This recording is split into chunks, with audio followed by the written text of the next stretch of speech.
అవును. మీరిద్దరూ ఒకటే కదా? శివ, నువ్వే చెప్పు. ఏం లేదమ్మా, ఈ వ్రతం తర్వాత మా ఆయన ఒక వారం రోజుల పాటు తాగుడు వాగుడు వాటి జోలికి పోకుండా మౌన వ్రతం చేస్తానన్నాడు.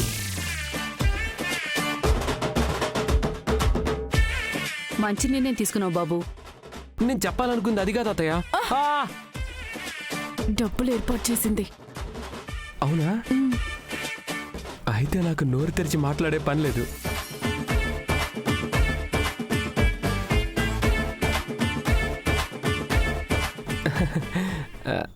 అదే అత్తయ్య, శివ చెప్పిందే correct. 1 week no drinking, no alcohol. నువ్వు ఆ పాత అలవాట్లు మానేస్తానంటే అంతకంటే కావాల్సిందేముంది బాబు? అవును బాబు, ఈ వ్రతం జరిపించిందే మీ మంచి కోసం. ఆ తల్లే కరుణించి నీలో ఈ మార్పు తీసుకొచ్చింది. ఏమండి, అమ్మవారికి దండం పెట్టుకోండి. ఇప్పుడే ఈ సెకండే మీ వ్రతం మొదలు పెట్టండి.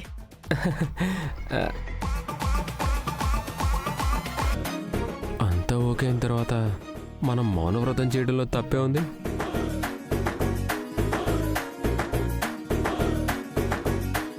ఏవండి, మీరు కూడా అలాంటి మొక్కులు ఏమైనా మొక్కుకున్నారా? ఆ మౌనవ్రతం ఏదో నువ్వు చేసుంటే బాగుండేది. కోర్టులో నోరు విప్పేదానివి కాదు. రాధ మొక్కులు మొక్కేవాడు కాదు, మొక్కించుకునేవాడు. డబ్బులు ఎక్కడ పెట్టారు? లోపలికి రండి, అంతా సిద్ధంగా ఉంది. శివ, అల్లుడు గారు ఏదో అడుగుతున్నారు. ఆయన అప్పుడే మౌనవ్రతం మొదలు పెట్టేశారమ్మా. మంచినీళ్ళు కావాలని అడుగుతున్నారు. రండి.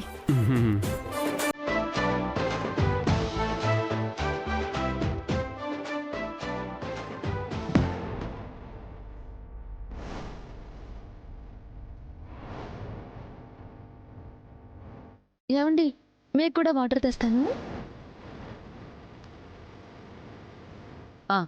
బాబు, తారగారు రండి, అలా కూర్చుందాం. రామ్మా.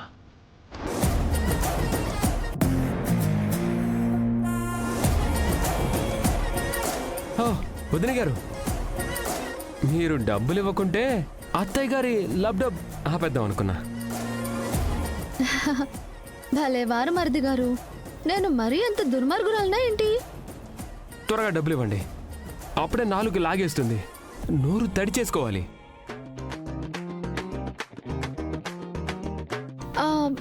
మీరు తాగుడు మానేస్తాను, మౌనవ్రతం అన్నారు.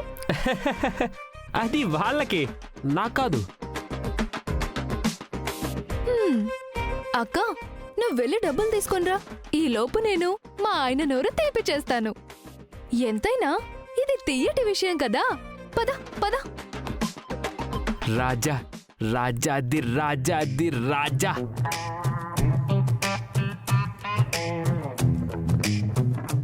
$5 లక్షలు 5 నెలలు ఫుల్గా తాగేచ్చు.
లక్ష్మి లక్ష్మి, ఏమండి వదిన గారు? ఆగండి అక్క. ఏమండి, ముందు మీరు నోరు తీపి చేసుకోవాలి కదా. మర్చిపోయాను. చక్కెర తెచ్చావా? పోసే పోసే. ముందు మీరు కళ్ళు మూసుకొని నోరు తెరవండి. దేనికి? అన్ని డబ్బులు చూస్తే మీరు కళ్ళు తిరిగి పడిపోరా? Correct correct. పోనీ షుగర్ పోసి.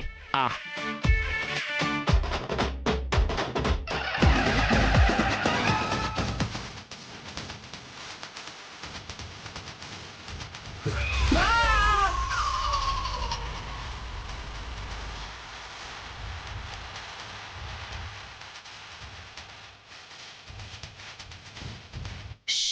అరవకు. ఏమై శివా ఎందుకు అల్లుడు గారు అంత గట్టిగా అరిచారు? ఆ, ఆనందం పట్టలేకమ్మా.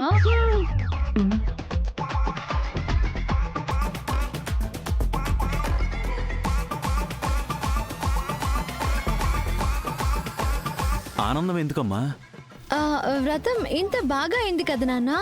అందుకు అరవడం ఎందుకు? నోటితో చెప్పొచ్చు కదా. మౌన వ్రతం చేస్తున్నారు కదా, నోరు ఎలా తెరుస్తారు? అతనేదో చెప్పడానికి ట్రై చేస్తున్నాడు. వ్రతం బాగా చేసావంటున్నారు. హా, అందుకే కంటి నుండి ఆనంద బాష్పాలు వస్తున్నాయి. అమ్మ, అత్తయ్య వాళ్ళని నిలబెట్టావేంటి? స్వీట్స్ ఇవ్వు. అమ్మ, తీసుకెళ్ళు.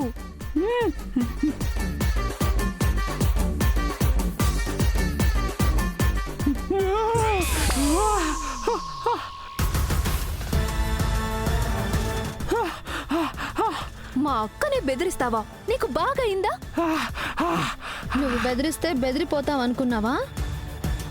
ఆడవాళ్ళంటే ఎలా కనిపిస్తున్నారు నీకు? సున్నితంగా సుతిమెత్తగా ఉంటారనుకుంటున్నావా? మీ మగవాళ్ళు తాగొచ్చి నోటికొచ్చినట్టు తిట్టి కొట్టి బెదిరిస్తుంటే ఏమీ చేతకాని వాళ్ళలా చూస్తూ భరిస్తూ సహిస్తూ ఉంటారనుకున్నావా? తోలు తీస్తాం. మేం తిరగబడితే ఇలా ఉంటుంది. శివ, నువ్వు వెళ్ళి వెన్నపూస తీసుకురా.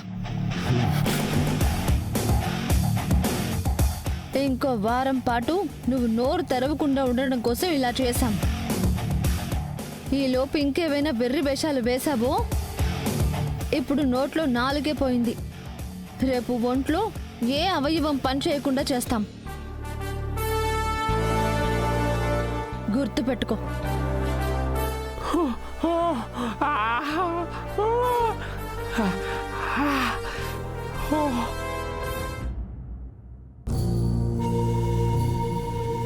నాకు ఆఫీస్కి టైం అయింది, ఇక నేను బయలుదేరుతాను.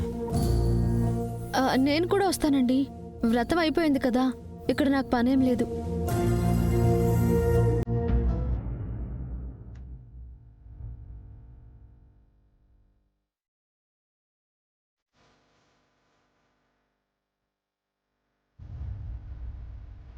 బాబు, పెళ్లి రోజు మీ కాళ్ళు కడిగినప్పుడే మా బిడ్డల్ని మీ చేతుల్లో పెట్టాం. కష్టమైనా నష్టమైనా చావైనా బ్రతుకైనా వాళ్ళ జీవితాలు మీతోనే కొనసాగాలి. మీ దగ్గరే కడతేరాలి.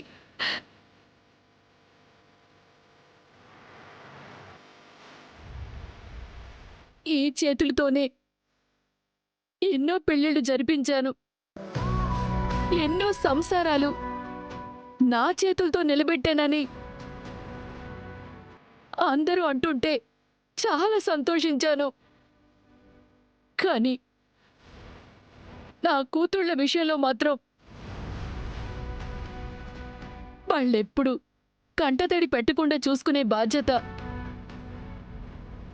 మీదే బాబు, మీదే. మా బిడ్డల పాలిట మీరే దేవుళ్ళు.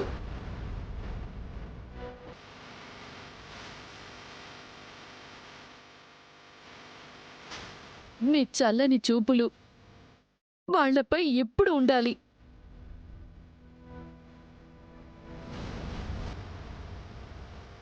మాకు మగబిడ్డలు లేరు.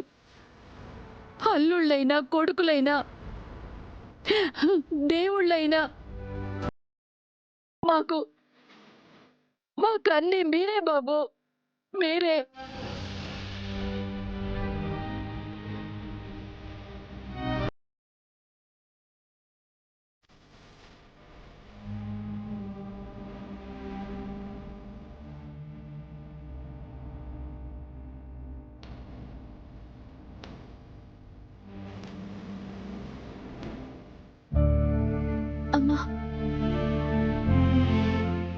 అంతగా చెప్పక్కర్లేదమ్మా. మీ అల్లుళ్లకు మన గురించి బాగా తెలుసు. వాళ్ళు మమ్మల్ని ఎందుకు వదిలేస్తారు? వాళ్ళు కళ్ళల్లో పెట్టుకొని చూసుకుంటారు. నువ్వు చేసిన పెళ్ళిళ్ళే కాదు, నీ పిల్లల సంసారాలు కూడా చల్లగా ఉంటాయి.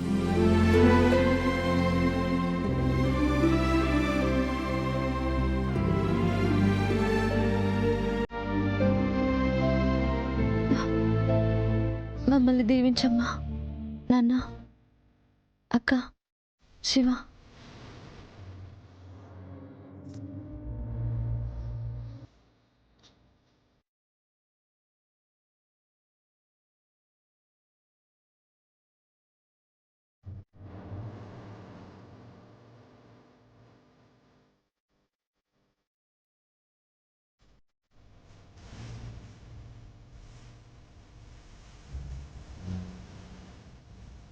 అమ్మా, మేము వెళ్ళొస్తాం.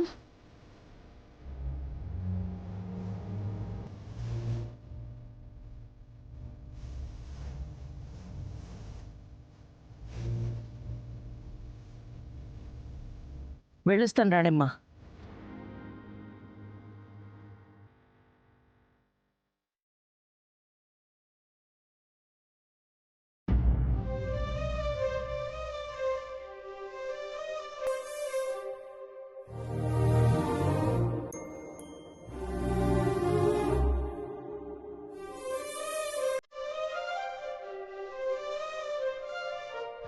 నా కూతుళ్ళ విషయంలో మాత్రం వాళ్ళెప్పుడు కంటతడి పెట్టకుండా చూసుకునే బాధ్యత మీదే బాబు, మీదే. మా బిడ్డల పాలిట మీరే దేవుళ్ళు.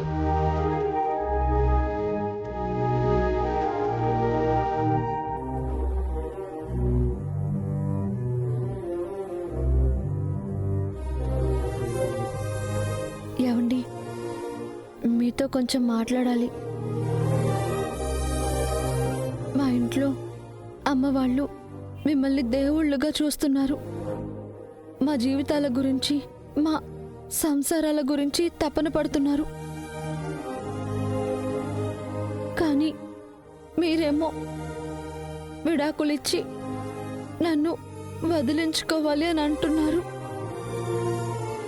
ఈ విషయం తెలిస్తే మా వాళ్ళు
మిమ్మల్ని మార్చుకోలేకపోతానా అని నమ్మకం పెట్టుకున్నాను.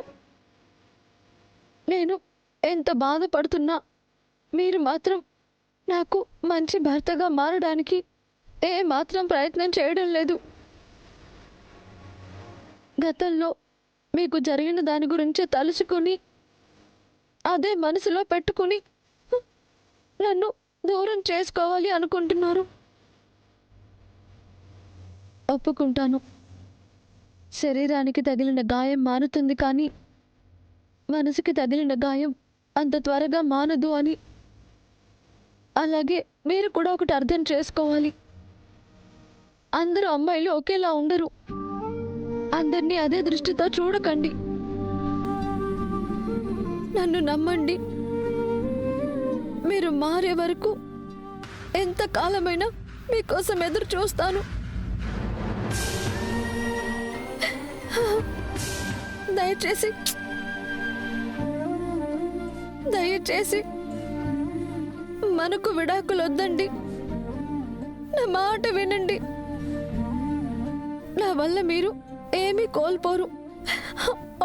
ఒట్టేసి చెప్తున్నాను, 100 ఏళ్ళు మిమ్మల్ని ఇలాగే ప్రేమిస్తాను. విడాకులు వద్దండి.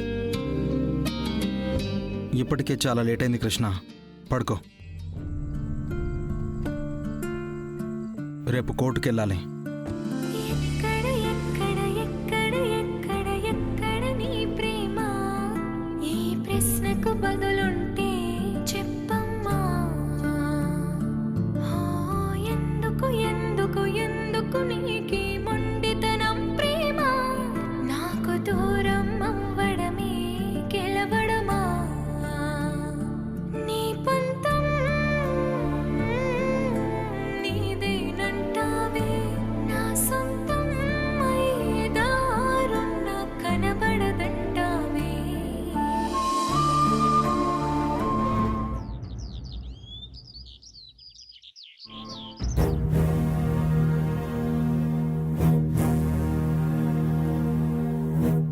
ఒక పక్క కోర్టుకు టైం అవుతుంది. ఈ రాధా గోవింద్ ఇంకా రాలేదేంటి? అసలే జడ్జి గారికి టైం పంక్చువాలిటీ ఎక్కువ. లేట్ అయితే కృష్ణప్రియకి ఫేవర్గా తీర్పిచ్చిన ఇస్తాడు.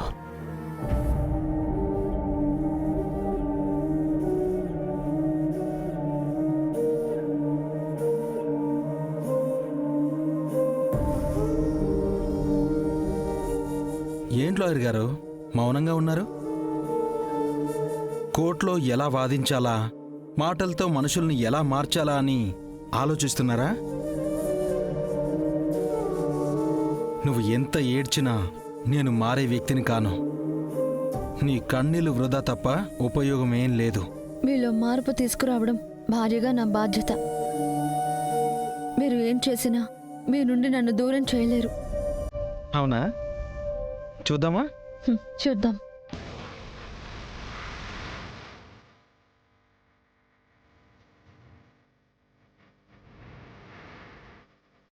Good morning sir.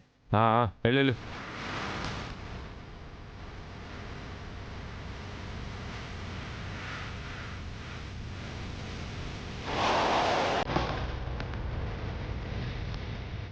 Car ఆగిందేంటి?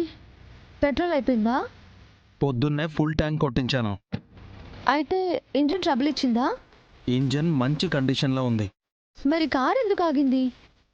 Car ఆగలేదు, నేనే ఆపాను. ఎందుకు? కిందకి దిగు. హా? ఎందుకు? దిగు చెప్తాను.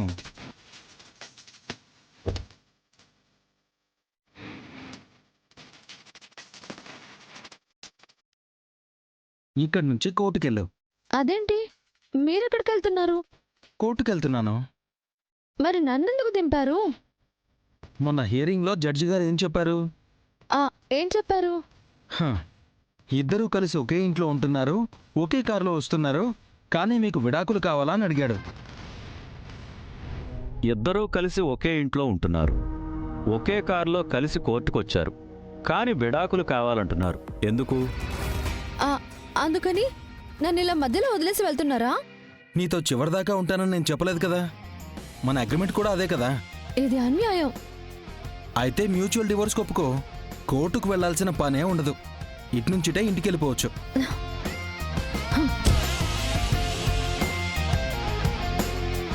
అయితే కోర్టులోనే తేల్చుకుంటాను అంటావు. అవును. అయితే సరే, నేను వెళ్తున్నాను. నువ్వెలా వస్తావో నీ ఇష్టం. బాయ్. ఆగండి. ఏంటి? నేను అపరిచితురాలను అనుకుని కోర్టు వరకు లిఫ్ట్ ఇవ్వచ్చు కదా. సారీ, అపరిచితులకి నేను లిఫ్ట్ ఇవ్వను. పోనీ డబ్బులు తీసుకుని అక్కడి దగ్గర డ్రాప్ చేయొచ్చు కదా. హలో, ఇదేం క్యాబ్ కాదు, నేనేం డ్రైవర్ని కాదు. మీరు డివోర్స్ పిచ్చోళ్ళు. ఆ పిచ్చిలో మీరేం చేస్తున్నారో మీకే తెలియట్లేదు. నాది పిచ్చి కాదమ్మా, ఫ్రీడమ్. నేనొక ఫ్రీ బర్డ్ని కావాలనుకుంటున్నాను, ఒక స్వేచ్ఛా జీవిని అవ్వాలనుకుంటున్నాను. సంతలో సొరకాయ ఏం కాదు, స్వేచ్ఛ అంట స్వేచ్ఛ. నేను సంతలో సొరకాయనైతే నువ్వు బహుదూరపు బాటసారివి. అయ్యో ఆగండి, నా బ్యాగు.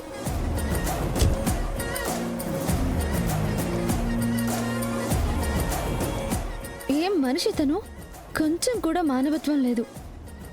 ఆడపిల్లనని కూడా చూడకుండా నడి రోడ్డు మీద వదిలేసిపోయాడు.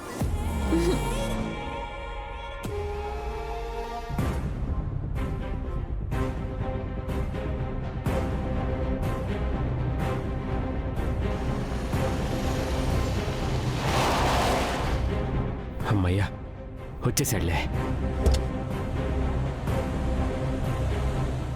థ్యాంక్ గాడ్, సమయానికి వచ్చారు. మీరు ఒక్కరే వచ్చారేంటి? మీ వైఫ్ ఎక్కడా? మధ్యలో దించొచ్చేశాను. ఎందుకు? మేం కలిసి వస్తున్నామని జడ్జి గారు మమ్మల్ని కలిసే ఉండమన్నారు కదా.